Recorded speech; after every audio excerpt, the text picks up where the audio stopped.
So, all Are right. you guys seeing Kelly? Just check. Just check. Yeah. Well, that Yeah, was we've got the full panel view. all right. That's great. Well, that's a great way to start. Let me just go ahead and jump in. Welcome, everybody. You are at Ventana Wildlife Society's the Condor Chat, obviously, and we're excited to have you. We've been doing these monthly chats on the last Thursday of the month since COVID, and been going strong ever since. Um, if you're new to Ventana Wildlife Society, we're a nonprofit organization that's been focusing on restoring the California condor to the wild since 1997, working very closely with government and non-governmental partners, including zoos. We take birds from the zoos and release them to the wild and then figure out how to grow that population so it becomes self-sustaining. And we've come a long way, been at it since 1997, our first release. And I remember vividly in 2001 and 2002, we were proposing to start a condor release site at Pinnacles National Park. And we held 6 scoping meetings. So, to see what the public thought about our proposal to release condors there. And we were considering several different locations, but obviously Pinnacles was selected. And that's how we met Joseph. Joseph Belli is our special guest today. We met him way back when we were first proposing the condor release site. And I think, Joseph, didn't you show up to every single scoping meeting? It felt like it. It seemed like every time I had one, you were there. Yeah, I went to several. I remember one in Hollister, but the one in San Jose was the one that was most surprising to me because I was the only member of the public there. So, I remember. all, Yeah, it was great. It was like we thought we'd have a bunch of people to show up to complain or argue against it, and instead we had you, a wonderful cheerleader. So yeah, and all the food was for me. yeah, yeah. So that was a long time ago, and we've gotten to know you really well over the years. Let me just introduce you. So Joseph Belli is a conservation biologist. He's also an author. We're here to talk about one of his books today. He's written 2 books, Diablo Diary, as well as Beneath the Black and White Sky. He's a former biologist for Pinnacles National Park and a longtime volunteer. Done a ton of work with lizards and other herpetofauna. He's just a wonderful guy. We love having him around as a volunteer and out in the field. And we just thought it'd be a great opportunity to invite you here and talk about your book. So why don't we start there? Why don't you tell us a little bit about Beneath a Black and White Sky and what inspired you to write it? Yeah, no, thank you, Kelly. So I'd written the Diablo Diary, and I told myself that's enough writing for now. However, a good friend came up to me and said, "Why don't you write? What's your next book going to be about?" And I looked at her and I said, "Are you kidding me? I'm not going to write another book. That was a one-time thing." I said, I only want to write about things that I know quite well, and I'm certainly not a novelist, so I don't have that kind of imagination." So I said, "Yeah, I don't know anything quite that well to write another book." And she looked at me and she goes, "Well, why don't you write a book about condors?" And I thought about it for a second and I said, "No, no, no. There's already 10 or 15 books on condors. I'm not I'm not going to add anything to the conversation." But I have to admit it planted a seed in me. And I thought about it. And the more I thought about it, the more it made sense to me. Because if you look at those other books, they're all wonderful and worth a read, but there really wasn't anything that told the story from the level of a field biologist and a member of a crew. So I thought to myself, well, maybe I could write a book like that. So that's basically what I did. That's awesome. Yeah, that was one of the things that I uh, really appreciate about the book. You mentioned the bird's identification. Every bird you talk about, you're identifying that bird as an individual, and that's something that we do here throughout our entire work. And so to see that from the field biologist perspective, I think was especially, I especially appreciated that perspective and style. It's really kind of a journal style writing, isn't it? Yeah, yeah. So what I would do is I would go home after each field day and I'd write something up longhand. And so I type up the field notes at the end, but then I also knew that uh, field notes itself do not a book make. You know, nobody, maybe the people that are listening to this might accept a book of strict field notes, but I also knew that I would have to talk about some other topics and explain a bunch of things because there's only so many times I could say, I went up and I trapped 2 birds today, or I got signals for 38 birds or something like that. Uh, don't know if you're going to go for 270 pages of that. Yeah. So, so I had the challenge was to talk about some things uh, that I thought were important and interesting. And some of that is just basically explaining what we do because, you talk to members of the public in the park and you tend to forget that they don't really know what you're doing and why you're doing it. So I tried to explain that as best as I could. I also wanted to talk about the lead issue as much as I could and try to get it as factual as I could possibly do. That was that was kind of challenging to read all the different perspectives, and so yeah, and then the rest I wanted to fill out with things that were more anecdotal, talking about individual birds or just talking about some interesting things that happen in the field. I I didn't want people to fall asleep. I wanted them to keep on reading, and so that was kind of the approach that I took to writing it. Mhm. Well, and by the way, I want to just mention to everyone in the webinar, if you have a specific question for Joseph, please put it in the chat, and we'll be sure to get to your questions as well. I certainly don't want to hog the interview here. I know we have other friends in the panel, so welcome, Joe, Darren, Mike, to jump in at any time. Um, Sure. Um, Certainly 270 pages would uh, interest a condor biologist, and I think it's so valuable for any crew member or volunteer coming into the program. It seems like it should be required reading on our end, but one of the things that struck me was just that it's such a human element in the book, and some of the stories are funny, some of the stories are poignant, maybe even personal. And I think getting that mix was that sort of uh, one of your objects here in putting this book together. Yeah, no, that's a good point because it's really easy for me to be, uh, uh, I don't know, frustrated or angry, and at times with the condor deaths, it can be downright depressing. So I wanted to convey some of that, but I also wanted to lighten it up a little bit with things that were humorous and things that were interesting, and just approach it from a really human angle as much as I could. And while you're out there, this is a year with condors, and so you I guess you break it down in different months, and so we see pleasant weather at Pinnacles, we see triple digits at Pinnacles starting in May, and it's just a year in the life. But one of the things that interests me is you're dealing with both the the visitors of the park, I guess wearing a a National Park Service shirt, and then you're also cruising around these local ranches and interacting with people. How do some of those experiences differ between working among ranchers and working with park visitors? And how do you capture that in the book?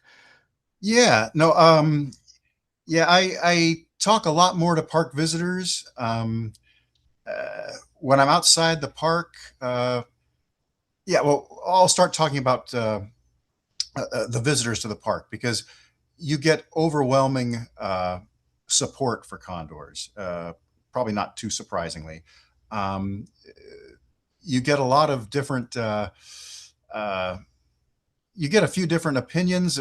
I found that in a lot of ways, I had to sort of talk them down from a ledge in terms of, people would say, oh, well, uh, uh, hunting is bad. And I would try to tell them, no, no, no, no. Hunting is not bad. It's lead ammunition is bad. You'd have people, um, yeah. So inside the park, I found that a lot of enthusiasm, but there were lessons that I thought maybe that I could teach people. Now, outside the park, I never really had too many instances where I interacted a lot with landowners. There were some occasions, but most of those were pretty good. I think that by the time I arrived, that most of the landowners in the areas that we go to and drive to uh, were really good with us. I only had one or two kind of negative experiences in all the 16 years that I've been here. So. A question that's come in from a viewer: what specific characteristics of individual birds allow you to track them over time and location? And Joe or Darren, feel free to jump in as well. But Joseph, through your experience, what are some specific characteristics of individual birds that you identify them by number, but do you know other aspects of their of them that sort of distinguish them from each other? Yeah, see, I'm always fascinated with breeding, and I look at birds in terms of, yeah, it's almost like I don't begin to pay attention to the number almost until they get to be about 5 or 6 years old, or I shouldn't say the number, it's the gender. So uh, you know we talk about these birds and we say he or she, um, but until they get five, to me, it's kind of like they or it or whatever. But yeah, I start getting interested when they get toward breeding age because I'm really fascinated by who's going to pair up with whom, where their territories are going to be selected. That kind of stuff I just eat up. Yeah. Someone also in the chat, Joseph, asked if there's a short selection from the book that you'd like to share to let people know, to kind of give an example of what it's like. Yeah, if you don't mind my reading a little bit. Yeah, Awesome. That that'd work? be great. Okay. Thank you. Okay, so put on the readers here. Okay, so if I've heard it once, I've heard it dozens of times. Condors are awesome, but they're so ugly and gross. Ugly? Really? Why? Because they have no feathers on their head? Come on, people, you're better than that. I happen to be, shall we say, a little thin on top myself, so take my opinion with a grain of salt, but declaring condors ugly because they're bald is a weak take.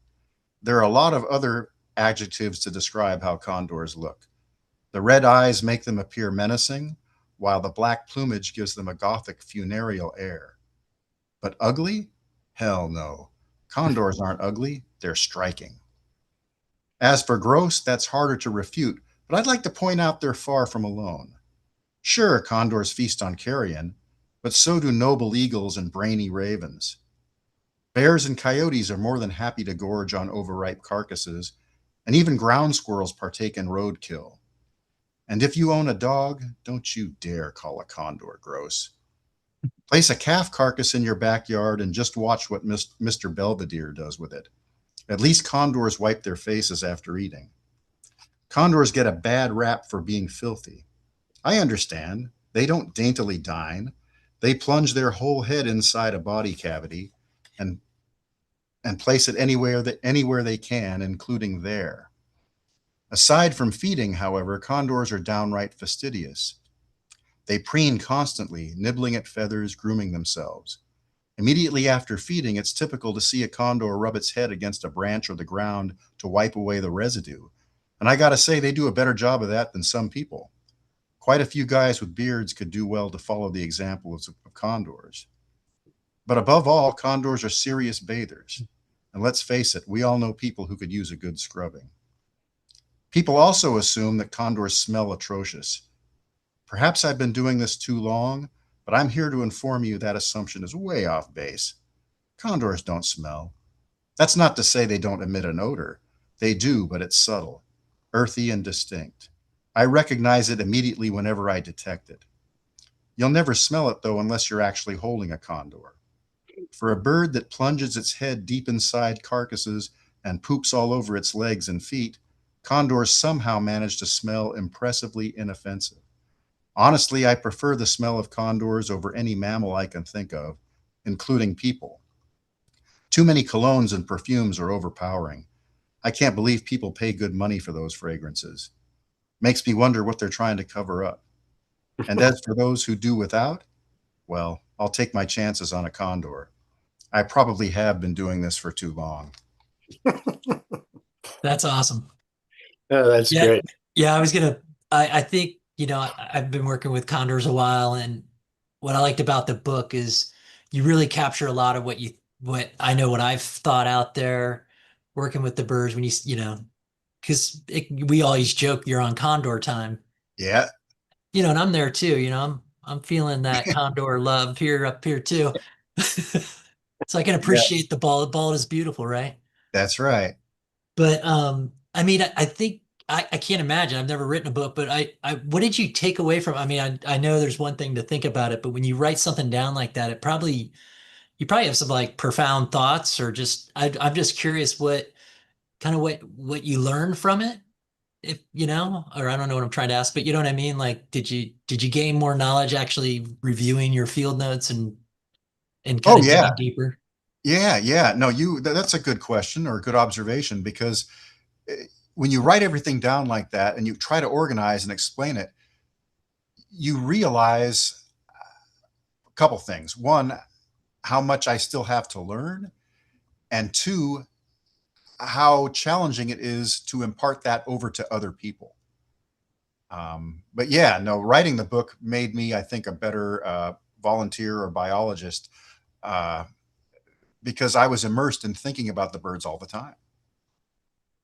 Yeah, it is. I think for all of us, that's what sucks us all in. You feel like you're constantly learning. I mean, to this day, when Yes. I go out, I feel like I learned something new. And, I think Darren, we talk about it all the time. You never stop learning from these birds. They're just so amazing. So yeah, your book really digs into that. So I can appreciate that as a biologist. Yeah, it's been really fun to read. I don't know, Darren, you got a question? I think Darren had a question too. Yeah, well, just much more like I'm just more curious. I'm always curious about people's experiences with condors, especially like given you were around for the start of like these birds establishing themselves in pinnacles after release, and I just kind of wonder like if you can picture yourself back then when condors were first being released, the talks were first happening, like if you can remember any sort of like predictions or projections or assumptions that you had then, and like kind of thinking about now what you know and learned, like what's different or something that struck you that is just like blown your mind or totally surprised you about what these birds have done based on what was talked about first when the releases were first happening. That's a great question. Yeah, I was when the first releases, I think in 1992 in Southern California, I thought, hey, that's great because you know I saw my first condor in 1984, and I was very lucky. Um, and I almost thought, well, I thought to myself that uh, I may not ever see that again. So when 1992 came around and they announced that they were releasing birds back into the wild, I kind of thought, okay, well, they'll, reestablish them in Southern California, but I wasn't counting on them, expanding anywhere else. So when they announced that, Ventana Wildlife Society was going to bring them back in 1997 to the Central Coast, I thought that was great. But even then, it was kind of like, well, I don't know that they're ever going to come inland much. But then they did Pinnacles, and I went to that release in 2003, and I thought to myself, I can't believe this. I can't believe that we're bringing California condors back. Uh, because when I was a kid, I mean, and we're going back now to the late 60s and early 70s, condors were almost like a mythical species because you couldn't really go anywhere to see them. They weren't in any zoos. And hell, they weren't even on TV. I mean, you couldn't have, even Marlon Perkins on Wild Kingdom. He never had condors, at least never that I saw. Uh, So, and that's a good point, Darren, that when I get down about things sometimes, I look at all the progress that we made and I think to myself, did you ever think that that we would even get here? So that's how I look at things, I guess. That's awesome. That's probably a great segue to continue on with our regular scheduled program, I should say.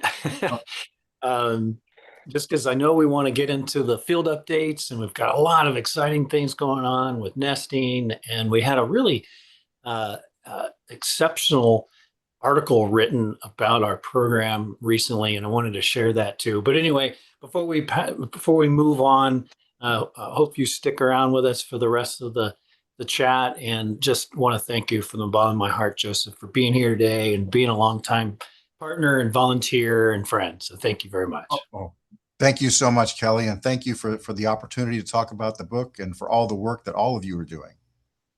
Thank you. Go out and get his book. It's a great read. Well, some have already gotten the book since we've started the web chat here. So we're off to a good start, I think. Yeah, and thanks for putting that up on the screen, Joe. Sarah Rubin at the Monterey County Weekly did a fantastic job with this article, feature article, cover story on the work we're doing to restore condors to the wild, and really focusing in on the work that we're doing to help hunters and ranchers acquire non-lead ammunition. And I just wanted you all to see that. It is available online. If you're not, in the Central Coast area, you could still find this very easily online. And just very, very proud of it. And I want to thank Sarah for doing such a great job writing the article, and everyone there at the Weekly. So yeah, let's turn it over to you, Joe.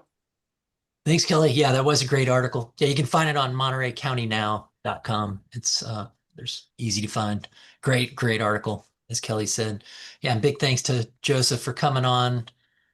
Really an honor to have him on and have him share some of those details. That was a great excerpt from the book. Yeah, we got a great full condor update today. Yeah, we of course have our population update. We're going to give a quick update on the rookies down in San Simeon that we just released not too long ago.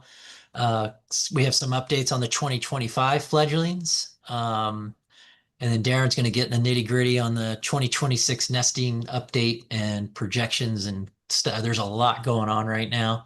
And of course, we'll save some time at the end for questions. And just real quickly, our next Condor Chat is on March 26th. So be sure to put that on your calendars. And again, our crew today, we have Mike Stake here with our non-lead outreach. I'm Joe Burnett and Condor Program Manager with Condor Biologist Darren Gross here.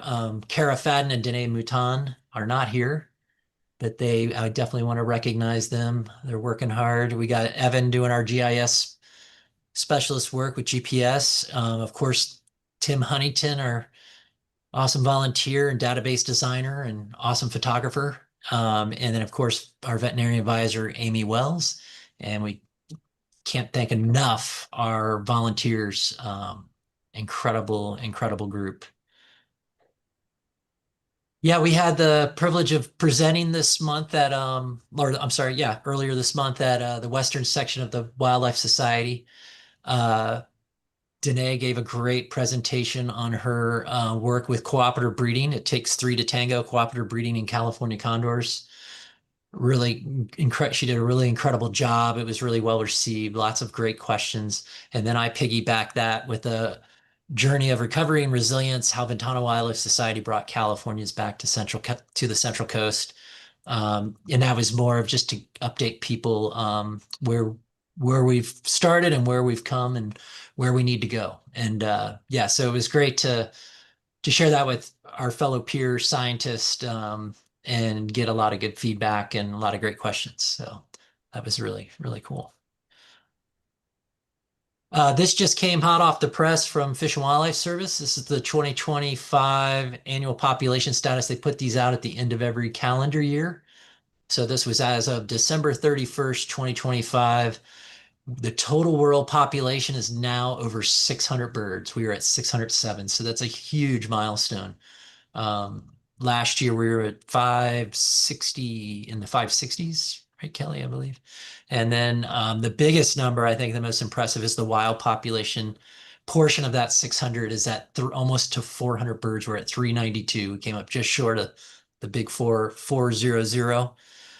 You got over in Arizona, you got 98 birds. That's actually big news. You know, as everyone knows, they got hit by H-Pi pretty hard, lost 21 birds in a really short period. So they are bouncing back. They're almost back up to where they were before the H-Pi hit. So that's really great news for the Peregrine Fund.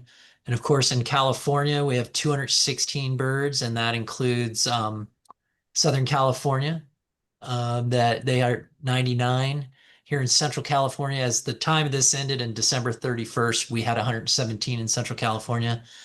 And the PNW wild, that's up the Yurok Redwood National Park flock up there. That's at 25, which is really cool to see. That flock is definitely picking up some momentum up there.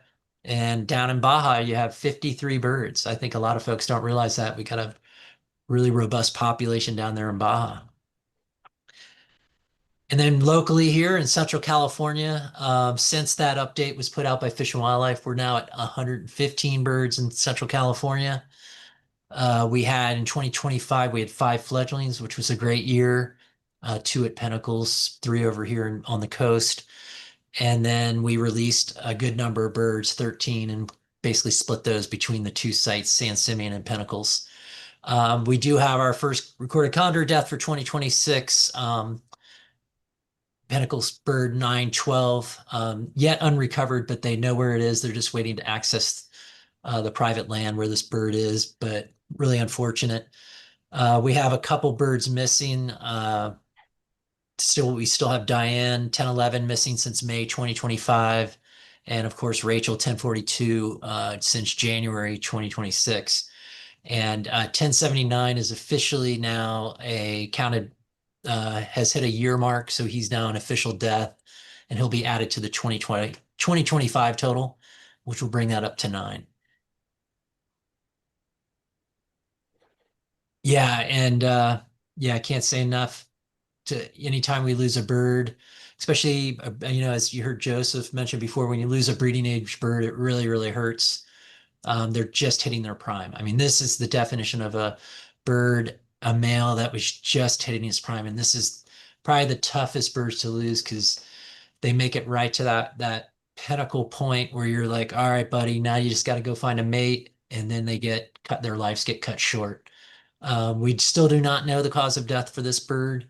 But it's interesting to note he is the offspring of 236 tiny and 340 Kawakshan, which are 340s kind of considered the big dog over at Pinnacles. And he's been nesting there for quite a while. But yeah, just a heartbreaker to lose a bird like this. But yeah, Darren, you want to add anything? Yeah, I mean, I think you kind of hit on all the just sort of what would have been my kind of major thoughts about it too. You know, just too often, I feel like every time we talk about, or most times we talk about a bird we've lost or a bird that's missing, you know, they are right in this stage of life. You know, they're on the cusp of breeding age, nesting, establishing territory. Yeah, we're just losing birds at this stage of life. It feels like more often than not, or It's a gut punch. in terms of in terms of the mortality, it seems that way. Yeah, so this bird will be missed, but he definitely contributed to the flock.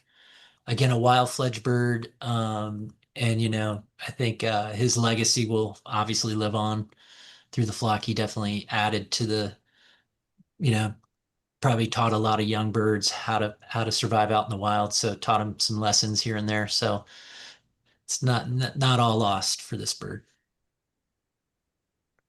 And then of course, in memoriam for Pinnacles bird 1079. Yeah, again, similar bird that was up and coming, just went missing in the wild and was never recovered. Yeah, some of these birds drop into areas, they cover such vast terrain that there's areas we just can't get to recover them. And yeah, so this again, another heartbreaker to lose. This bird I remember for a while seeing at Big Sur a lot, and so it's always hard to see these birds you get familiar with aren't around anymore. So it's always kind of hard. Anything you want to add, Darren? Yeah, I mean, again, just another, I think this bird too, sometimes we see with birds who have gone in for like gone to a zoo for treatment from lead poisoning. Like this bird, I think had recently been treated for lead poisoning and was just back out in the wild. And sometimes it seems like they're still in a bit of a vulnerable state. So they can, if they find lead again, it can hit them really hard. And you know, that's definitely something where we're curious if that may have happened with this bird. For him to go missing so soon after completing some treatment for a And that previous lead cumulative poisoning. effect that they just can't take it, just too much, too Yeah. short a time, too short of a window. And that's unfortunate too, because to save these birds from lead poisoning, you have to be pretty rigorous with the treatment. And the treatment itself, takes a lot out of them. It Hmm. saves them, but it also takes them a little time to recover. And if they get hit again with a big acute dose of lead, it can be the tipping point. So, we don't know for sure, but it's definitely, we suspect it, being the leading cause of death in Central California. We definitely have a high suspicion. Yeah, we mentioned 1042 bird of concern. Darren's been doing a lot of the searching for her. I'll let him speak to this. Yeah, yeah. So the last visual I was able to get of her was back in like around mid-January, early January.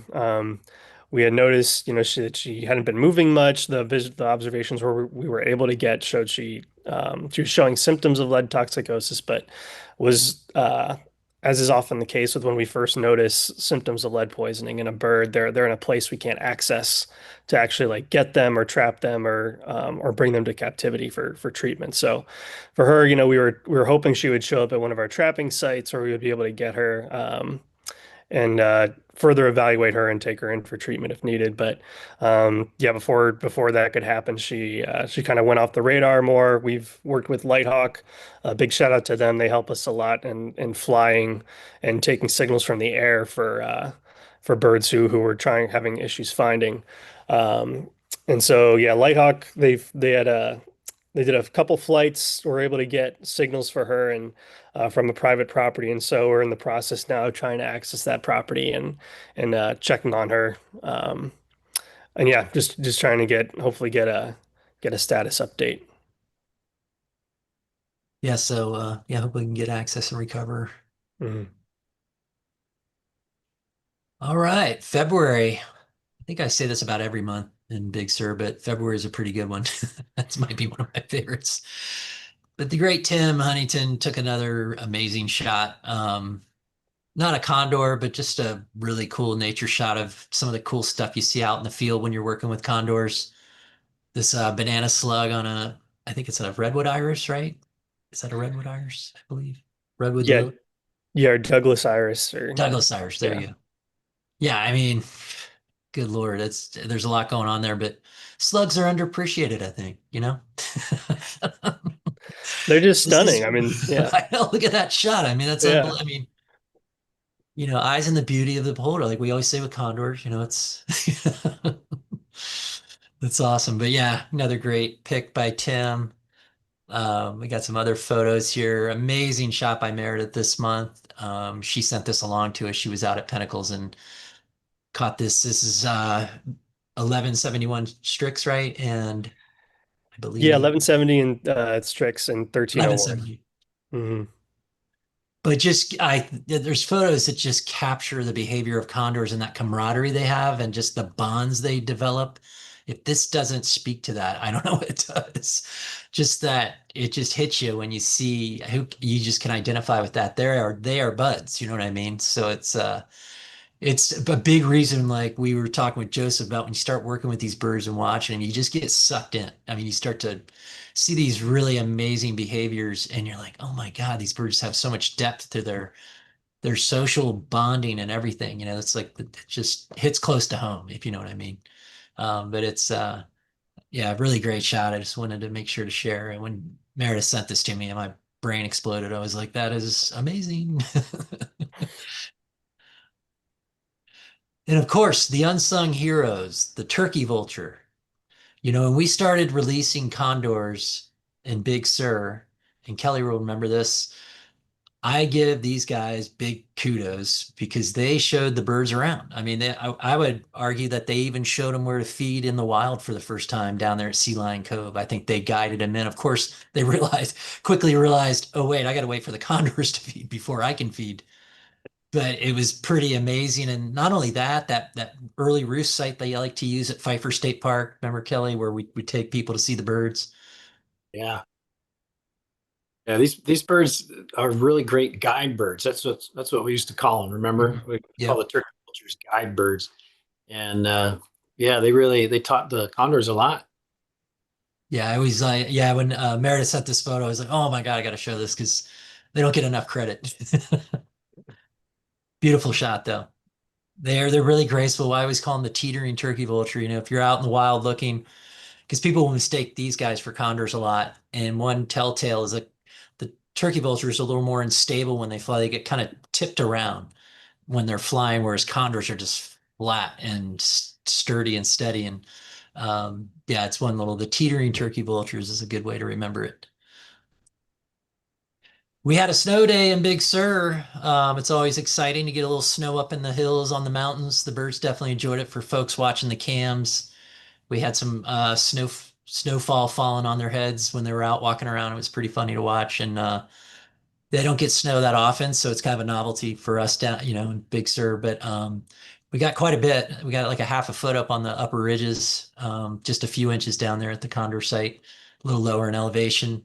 I think we're around 2,800. The ridges are around 4,000. So always just cool. It's a nice treat to see. And if you check out Instagram, Jane posted a really cool video of the birds with snow falling on their heads, running around on the area where we around the release site.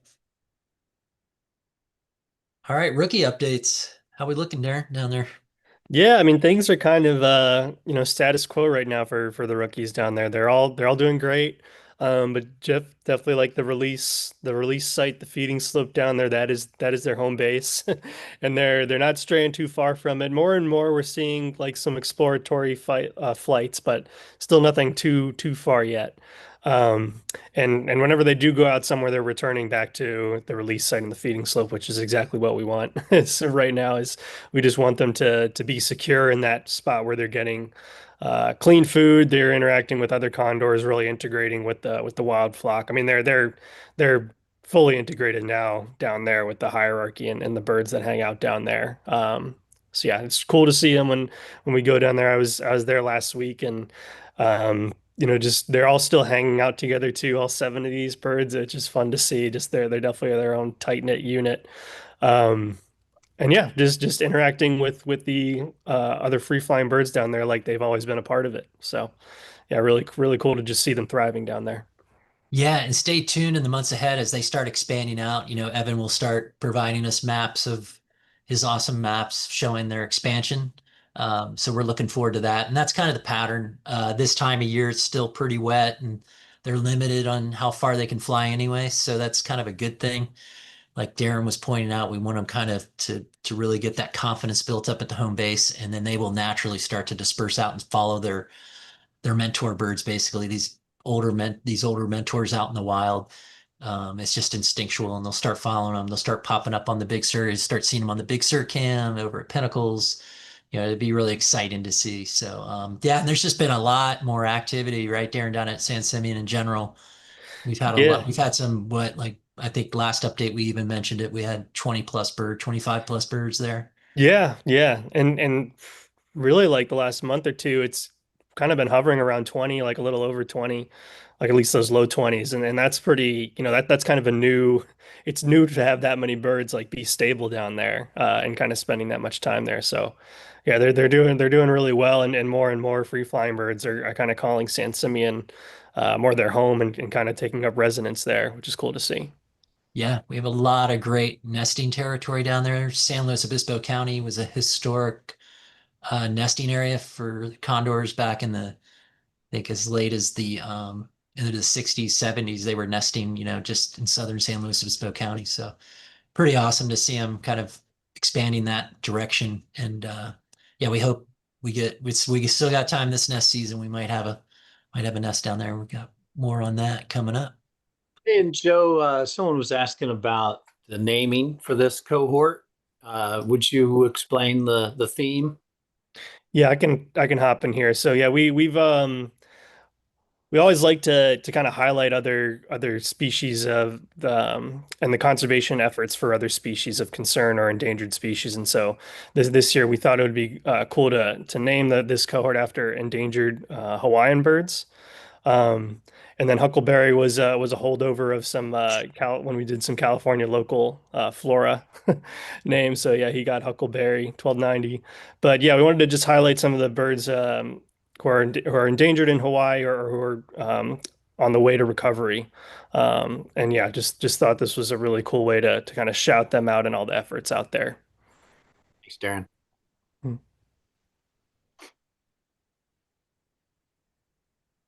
All Yeah, right. yeah, I'll keep going, Joe, with Yeah, some go for fledgling it. updates here. Yeah. So yeah, 1371 is still, as far as we could tell, the only fledgling from 2025 to make it to our Big Sur sanctuary as of yet. But yeah, there's just this one untagged juvenile that we've been seeing who we typically see interacting with 219 Puff and 538 Miracle, which is 1371's parents. So yeah, we've been seeing them around again, kind of like the rookies. They've really become integrated in the flock now and are spending a majority of their time at the Big Sur sanctuary. Just getting to know all the other birds, feeding with the other birds, and becoming more and more independent. But they won't miss a chance to get food still from mom or dad. But yeah, they are becoming more and more independent by the day. And these were just some recent screenshots we got. Shout out to Newbie 16 and our other explore.org viewers who captured great moments on the cams. I think yeah, just a great shot here of 1371 when when they were perched on our blind attached to our flight pen, and then I think coming in for a landing on the right here with some of the older birds. So yeah, we were like the rookies, as I was saying, just becoming a part of the flock. Yeah, yeah, I love the Explore viewers see so much great stuff. Hmm. All right, Yeah, Tim and got some really exciting news, and probably what I'm most hyped up about at the moment is that uh, we uh, we got our first confirmed visuals of confirmed visual observations of our other coastal fledgling from 2025, Condor 1372. This is the chick of 574 Nomad and Pinnacles Condor 1006, who nested in a very remote area on the coast that we couldn't access. And so we had never seen this chick, never saw the egg, but based on 574 and 1006's movements, and when we were seeing them, it was clear that they were nesting last year, that they were incubating an egg and then caring for a chick at the nest. And so we had suspected for a while that this chick had fledged. But we hadn't been able to see it yet, and because this is an untagged condor, also we can't confirm a visual unless we see them interacting with one of the parents. And so yeah, big shout out to Tim Huntington as always. He was down on the coast back in early February on February 7th, and yeah, saw 1006 soaring with another condor, and he was able to uh, pick up after observing them for a good amount of time that this other condor was an untagged juvenile bird. And so this was right above their nesting territory too on the coast. And so just connecting all those dots, this is our first confirmed visual of 1372. So good to get this first to know we're seeing them now. We can say with certainty that they've fledged. And yeah, we're just waiting to see them join 1371 at the Big Sur Sanctuary and yeah, just get to know all the other birds.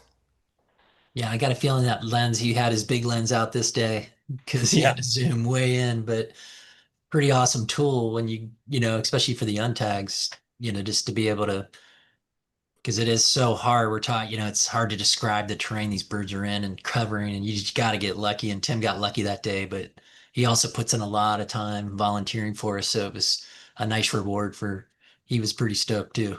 Hmm.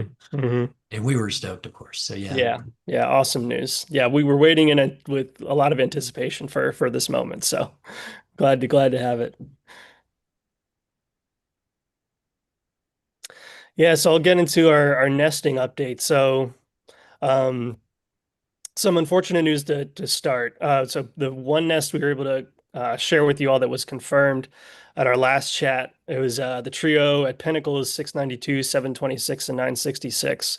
They had the Pinnacles crew had confirmed that they had laid an egg. And they actually found not long after that they had laid two eggs because 726 and 966 are both female. And they did a nest check shortly after to check if both eggs were fertile. I think on that first check, one of the eggs was missing, but there was still one left. And then not long after that first check, they went back and the other egg was missing as well. So unfortunately, this nest has now failed. They could definitely retry. There's still plenty of time for them to re-nest. But yeah, we have our first confirmed and now failed nest of the season. But yeah, we are still in the heat of nesting season though, and so we've got many more potential pairs, which we'll get into here, and then also some nests that we suspect might be already happening. But to keep talking about the Pinnacles group of birds here and the birds we think are nesting over there, there's still five pairs or trios over in the Pinnacles zone that we're looking at for nesting. And there's that's 340 and 913 Marie and 889 Narcissa. They're both 913 and 889 are both females and 340 is male. 589 and 569 Phoebe, and then also 868 and 931, who's Lady Lisa.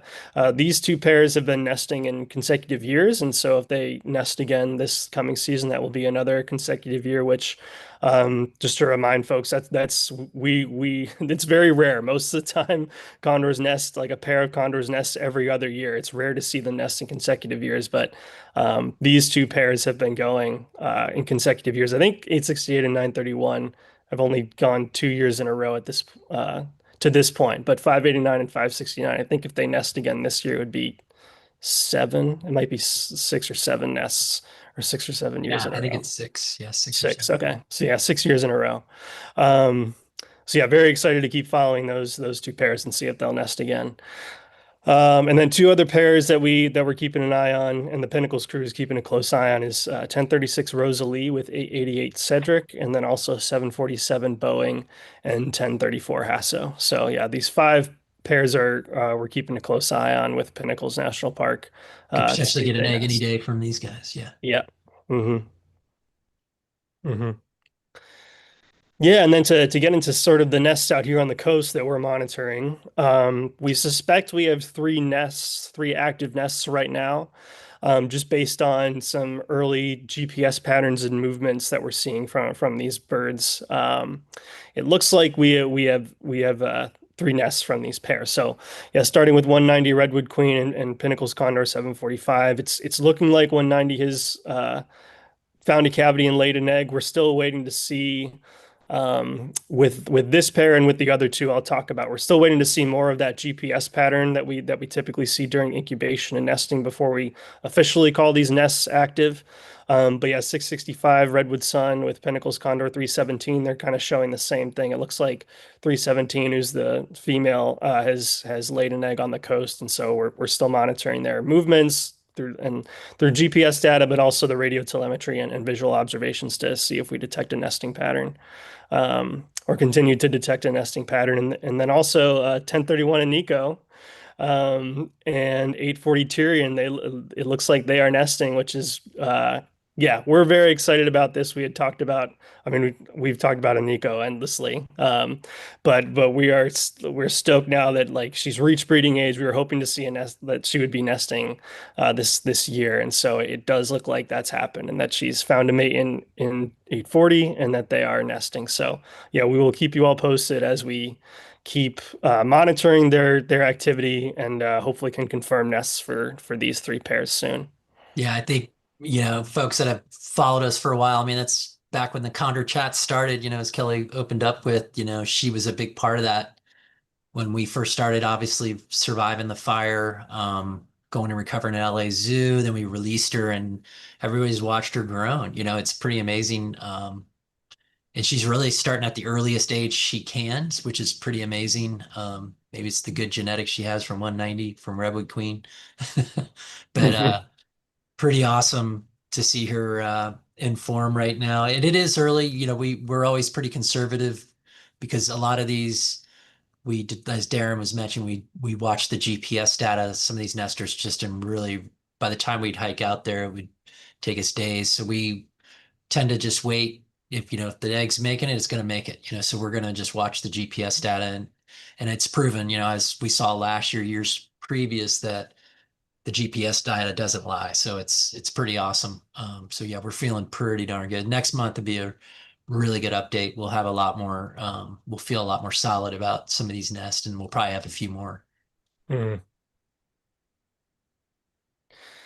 Yeah, and yeah, speaking of hoping to have a few more, there's still four nests or four trio or pairs and trios we're looking at here on the coast to nest. 470 Fuego and 962 Sato, they're still spending a ton of time together, which is encouraging in that we suspect they will nest. They are due to nest this year. So any day now we could see them start nesting.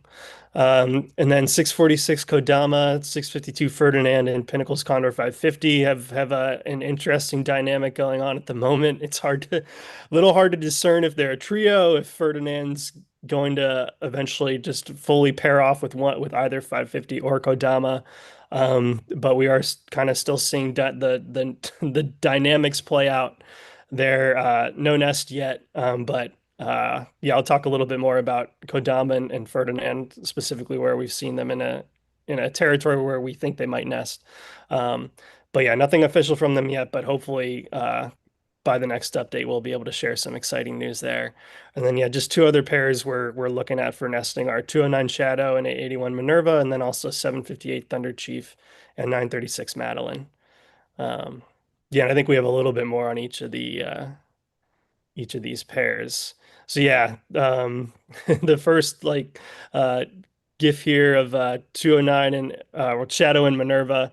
This is a nice screen capture that one of our explore.org viewers got of 209 displaying to 81, which is encouraging. We suspect they'll nest this year, and this just further solidifies that they're definitely trying. 209 is definitely trying to nest. So we'll see. We'll keep you all posted there. And then, as I was saying, we're seeing Fuego and Sato together quite a bit. Here they are laying down together next to a pretty spent carcass. Romantic Um, dinner, a yeah, romantic date. exactly. Yeah, exactly. Exactly. Which is I mean, great. what Yeah. says romance more than a carcass, on the grassy slope? But yeah, I mean, again, we've been seeing them together, but any day if we start seeing them, if we start seeing one of these birds and not the other, yeah, that'll be a pretty good tip off that they have started nesting. Yeah, and they're two super experienced pairs. We've noticed with the experienced pairs, they just like a light switch go, yep, we're starting to nest. So we almost feel like these birds, in a way, are automatic, these pairs. And Hmm. it's just when they decide to do it. And it changes season, year to year, we see different timing with nesting. And I'm sure the weather plays into it, probably other things, social dynamics of the flock. And um, so yeah, we're in a window of nesting, we always say, and the eggs can come anytime from pretty much from late January to early May. So we're right in the middle of the window. So we're well within striking range for some of these pairs. Hmm. Yeah, Thunder Chief and Madeline. Yeah, big shout out to Jess828 for getting this screenshot and saving this. Yeah, this is a Thunder Chief copulating with Madeline in our in our double door trap at the San Simeon flight pen. It's where we put in food for the condors right now down there. And yeah, so copulating right by the food. This might be we're hoping for more, but this might be the closest we get to a nest for them, just because we have not seen them spend any time really near a cavity or in any other sort of potential nesting territory to this point. Hopefully that changes, but yeah, Taking it they're slow. They're taking it slow. yeah. Yeah, yeah, they've been taking it slow for years, it seems like at this point. So, but You get a yeah, whole new definition. Yeah. yeah, we will keep, Their yeah, extended courtship. yes, yes.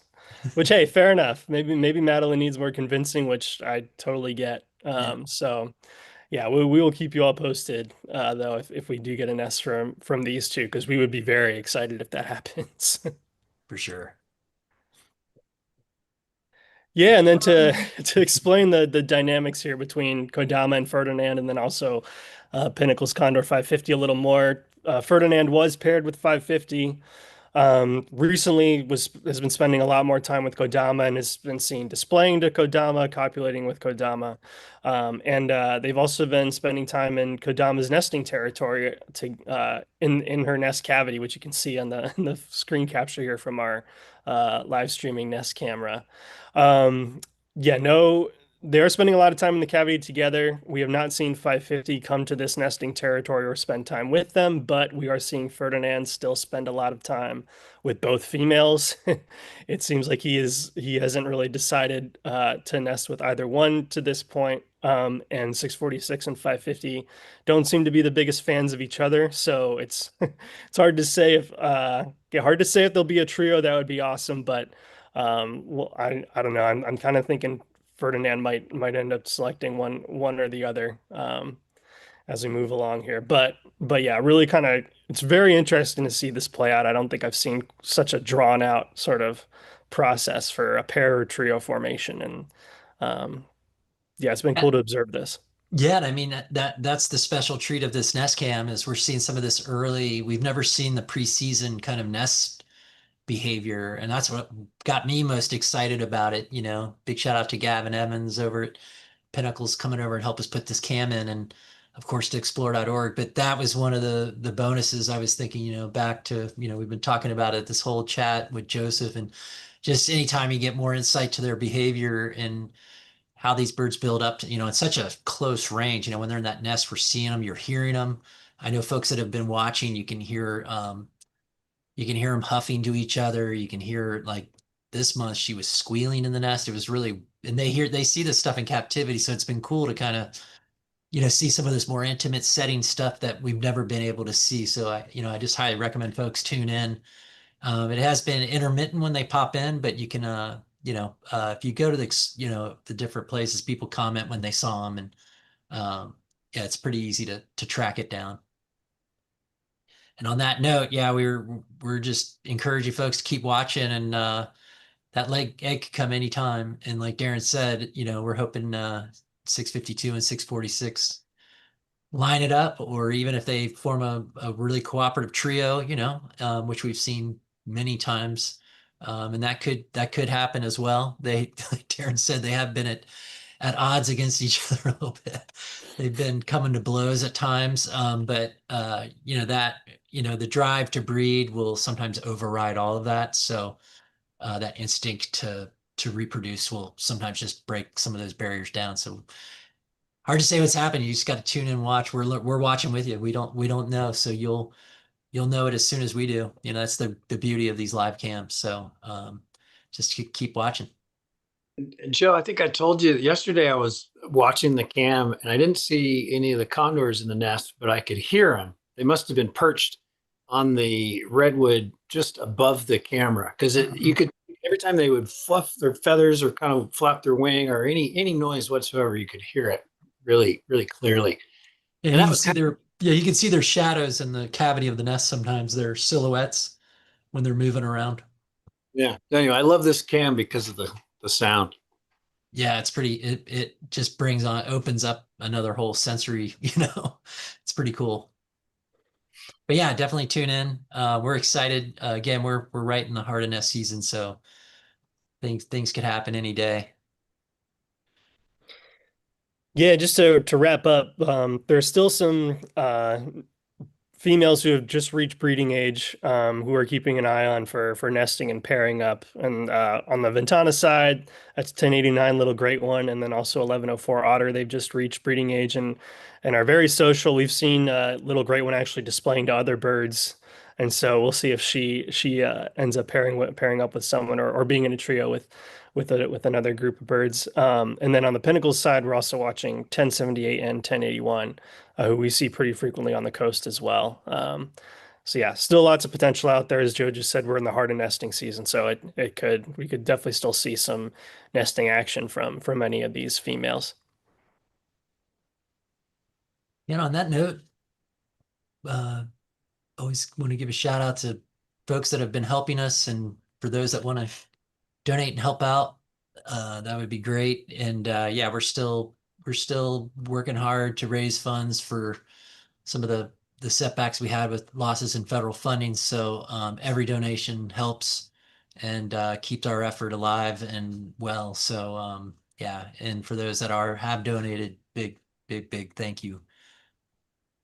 And again, connect us with us on social media, not only the cams, but we're active on Instagram and Facebook and of course YouTube. This will be recorded on YouTube, is right now on YouTube Live, and then you'll be able to watch it if you didn't get to tune in. Our next Condor Chat is going to be March 26th. And on that note, I'll give a final Meredith shot here from Pinnacles. Pretty majestic, insane, beautiful. Can't put into words this shot. Pretty amazing. But yeah, please join us next month. And thank you for joining this month. And Mike, with that, do we have some more questions rolling in? Maybe a That couple. looks I think like that looks like the scenery that I'm sure Joseph has seen a lot of in his yeah.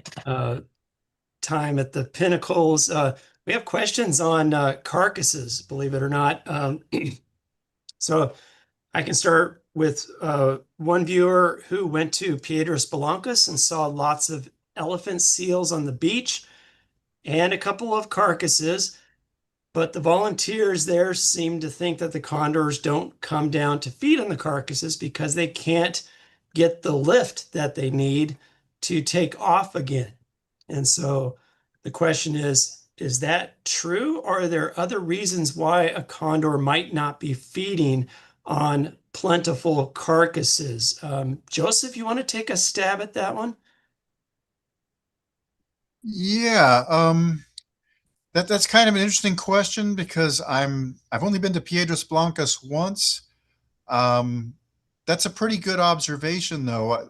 I wonder about some of those things in terms of uh, whether condors can gain access and fly easily. Um, uh, that's possible. Mhm. Uh, yeah, yeah, I just don't know how often they fly that close to the coast down there.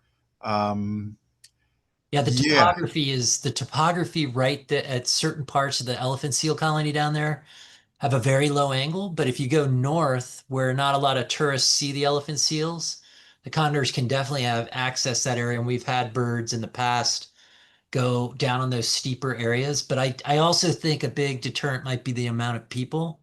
Um, that's a very, they have it pretty concentrated for folks to view that. They have that elephant seal viewings area, which is amazing. I highly recommend people going to it.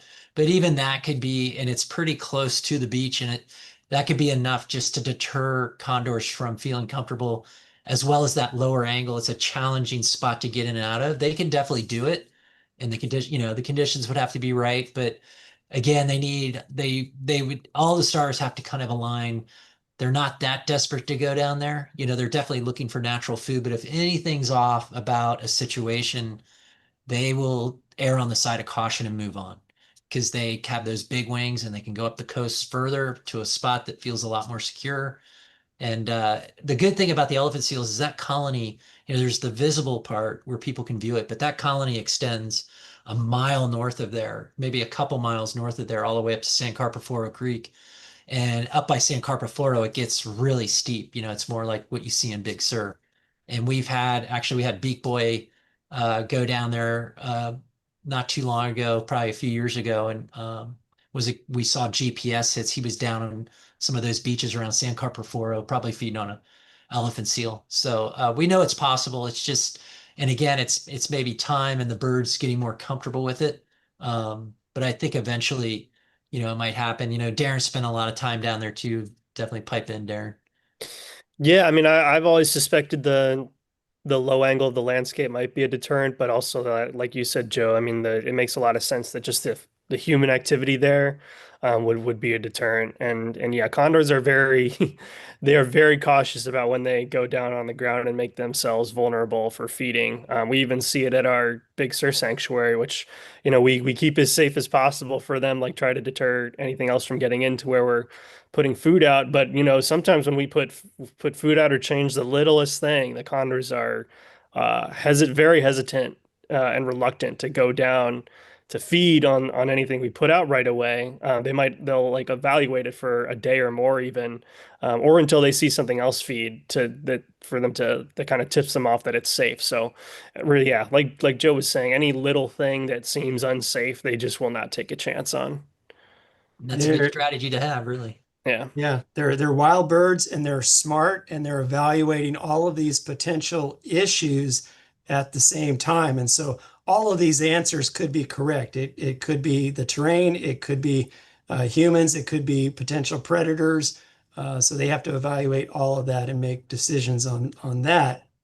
Uh, moving up the coast, we have another elephant seal colony at Año Nuevo, and everyone on the chat wants to know about the H pie that has been discovered there in that among that colony. Is that a concern for condors feeding there? Yeah, we don't have condor. We've had condors come close to Año Nuevo, but we've never had a confirmed feeding at Año Nuevo. But I think in the bigger picture, the fact that H. pie is now in marine mammals, if it's in elephant seals, I would assume it's probably in the marine food web, and it's probably in the sea lions. It's definitely probably along the Big Sur coast. It just, that's a more inaccessible, rugged area for folks to do sampling. But I think it's just seeing how H. pies move through birds, with waterfowl, and what we're hearing now is that H. pie is now endemic to this area, to North America. It's not episodic. It's here to stay, and so animals will have to adapt to its presence, and it affects marine mammals differently. Um, against across the different species, they're seeing a lot of variation in the clinical signs. Some animals don't get clinical signs at all, and some birds just get decimated. So it's, of course, it's always a concern, and we're still on our heightened H. pie alert since we have back in 2023 when it came on the scene. Um, and we do have uh, we do feel somewhat good in knowing we got about 90% of the birds vaccinated in Central California. That was a huge effort. And we're proud of the fact that we were able to get all these birds vaccinated in such a short amount of time. But again, the virus that's moving around is evolving and changing and mutating, and we just hope that the vaccine is enough to protect them. It's a constantly evolving situation, so it's we just have to just know it's going to be around and just hope the condors fare well when they do come across it. It's probably not if, but um, when they do come in contact with it. So yeah, of course, we're nervous like anybody else would be, but it's also doesn't look like it's going anywhere. So we just got to stay in front of it as much as we can. Right. And certainly lead is on everyone's mind as well. And I think before leaving, I want to address the questions regarding lead poisoning. And Joseph, in your book, you've actually tackled the lead issue in your discussion. Be interested in what your take is on the lead issue. We obviously have the requirement to use non-lead ammunition, yet we still see lead poisoning. Is your take that it is a compliance issue, a cost issue, an availability issue? What are some of the things that are sort of prolonging this transition to a non-lead culture among ranchers and hunters in the Condor Range? That's a very good question. Wow. I've thought about this a lot, but not being a hunter myself, I, you know, I, I don't know what my thoughts are worth, but I do think that it's part of a compliance issue. I think it's partly due to availability, especially in certain calibers. Um, and I think in some cases it's just a reluctance to change the way people have done things for many years. Um, yeah, those are the things that I think about. Uh, yeah, those are the factors that stick out to me. A combination of factors. Certainly, there are a lot of challenges. It's not just an issue of, well, we have a law now, and so it must not have been lead as the source of the poisoning. There are all these factors that are preventing the transition. Yeah, and Mike, I saw in the chat there was a question about some efforts to address this issue, and I want to just jump in on that because, as you know, we are lobbying the state legislature to fund our non-lead program to expand it significantly. We've put together California's only non-lead program. Demonstrated that it's effective. We are spending over $50,000 a year on non-lead ammunition to help hunters and ranchers switch. We know it's the right direction to go. We just need more of it. And so that's what we're advocating for right now, trying to expand our free non-lead outreach and ammunition program significantly. You could help by calling, for all of you in California, especially Central California, call your representative. Tell them that you think the work we're doing is vital and we need help. But so anyway, I just wanted to throw that out there. That's something that we're actively working on. There's already a law that requires the use of non-lead. What we need to do is make non-lead more available, market incentives, working with stores, providing free ammunition. Doing those kinds of things in the long run are going to carry the day. We just need to keep at it. And, we've started this program, and the non-lead program is 2012. So it's still going strong. And to be clear, the law requires the use of non-lead ammunition when targeting wildlife. So any species of wildlife with any firearm anywhere in the state of California, you're required to use non-lead. So it's not a matter of expanding to other calibers. The law really is sort of categorical. If you're shooting wildlife, use non-lead ammunition, and that's anywhere in the state. And so we have the law. We need to find ways, as Kelly mentioned, to work with manufacturers, work with legislators to really facilitate access to products for hunters and ranchers. I want to thank all of you that joined us. Thank you, Joseph, for sharing your book with us. I know there's a lot of excitement about that, and so we appreciate you being here to give us a sample of that. And Joe, I'll throw it back to you for some last words to take us home. Pretty much brought it home, Mike. Big thank you to Joseph and all of you for joining. And again, join us next month. It's going to be an exciting update. And again, stay tuned on the cams and keep an eye on Kadama and for Nancy, what happens there. Pretty exciting time. And yeah, we look forward to hopefully reporting about more eggs next month. So thank you, everyone. And again, next month is March 26, 2026, 4 p.m. Pacific Standard Time. Thank you, everyone. Have a great evening. All right, see you then. Good night. Thank you, Joseph, and thanks everyone.